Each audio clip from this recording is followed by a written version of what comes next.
everybody? It's Donald Francis, and welcome to It's Like Podcast, where we're helping people develop self-control to make better decisions. Yo, guess what? I'm here with my sis. Actually, she's like my niece. Can I call you my niece? You know what I'm saying? She is the CEO and founder of Talk of the Town. She has her own company. She's been doing multiple things, none other than the beautiful, lovely COEY and COEY Productions. What's going on, sis? Hey. Hey. How you doing? I'm good. So how you been today? I'm good. They just kind of getting started. I hear you. I want to let you know that I'm just honored that you're on our show and that you took the time out your busy schedule. You've been out like all night. I mean, first of all, y'all, she grind. So tell me, how did all this start for you? Let's start with there.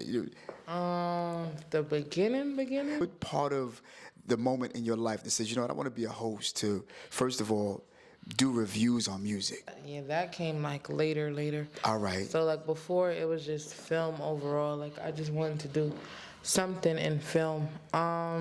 It really started like as pictures. I was doing a photography program. I was taking pictures. One of my pictures ended up selling somewhere. And then picture was like posted like a museum and stuff. Then I started learning cameras a little bit more. Then I got into videos. Okay. Then like when I was probably like 14, I was Wait, hold on. How far in before you decided I'm gonna just start messing with cameras and stuff like that?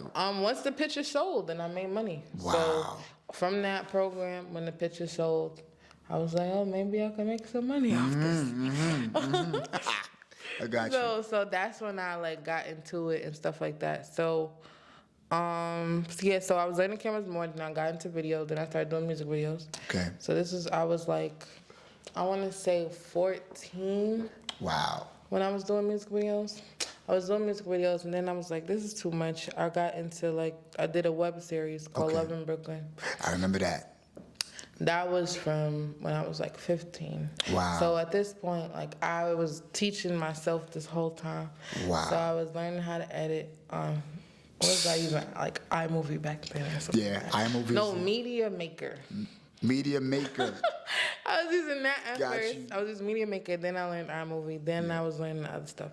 But yeah, so after the series went up a little bit, I kept getting strikes on YouTube because I was using celebrity songs. So I had to start finding upcoming artists to put their songs in the show.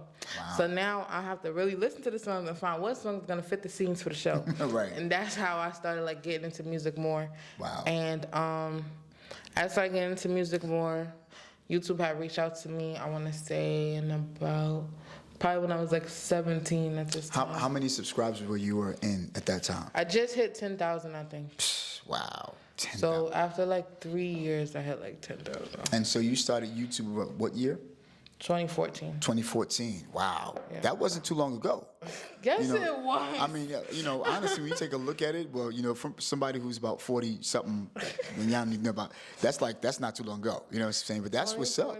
But you put in years. I mean, wow. Okay, so go ahead. I'm sorry. I didn't mean to cut you off. I'm just excited about that. So yeah, like when YouTube reached out, I wanted to work more with artists, so I started interviewing artists, but I still wanted to be behind the camera. Gotcha. I wasn't ready to be on camera. Artists was hyped that their song was getting previewed.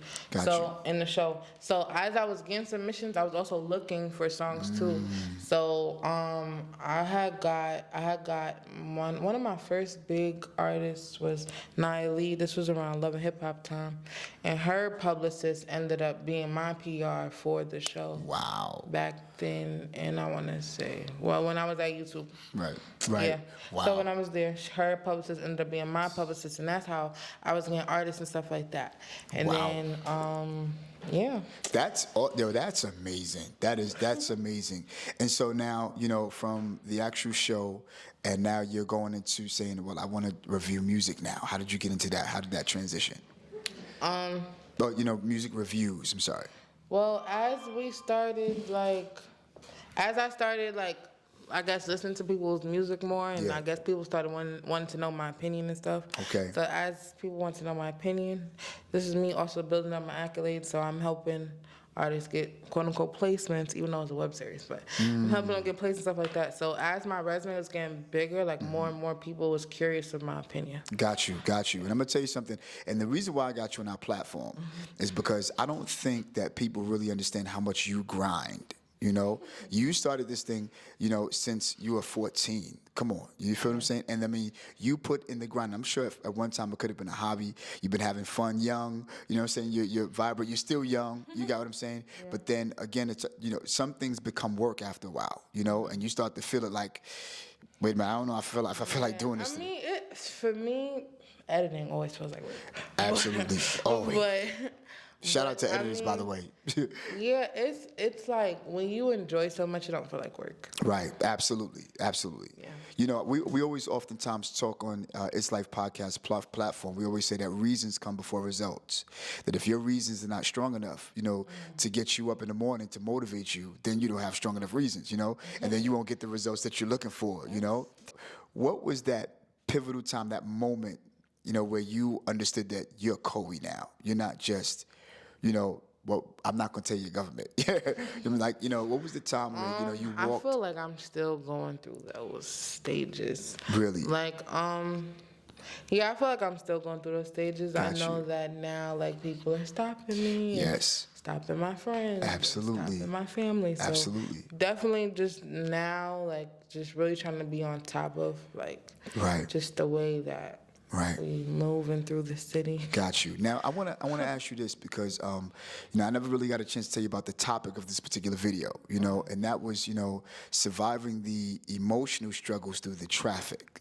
You know, because obviously there are a lot of people who are looking at your stats and they're like 23.7K. How does she do this? Like you had to go, because a lot of times YouTubers don't understand it. We go through emotional stuff because you got to get the camera. You're your own boss. You got to get your lighting. You got to get your audio.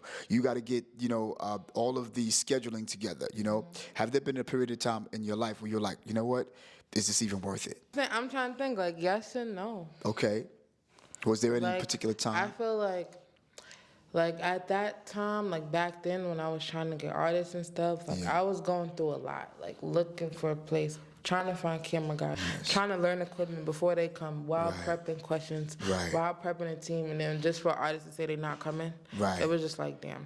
Wow. And what was that like? I mean, how did you feel? Because again, what we're trying to do here is to teach people how you can, you know, maintain a level of patience, a level of being polished and poised, in spite of how it looks, even though you might feel, you know, the opposite. Like I do, but I don't. Like, okay. So when that started happening, when artists was like, it was like 1 not coming, then 2 not coming, 3 not coming. Now I started overbooking myself. Okay. So now I have 3 artists waiting for me at this point. So then it was like, okay, I have to like find a balance to where like I'm not overdoing it, but I'm still doing what I want to do.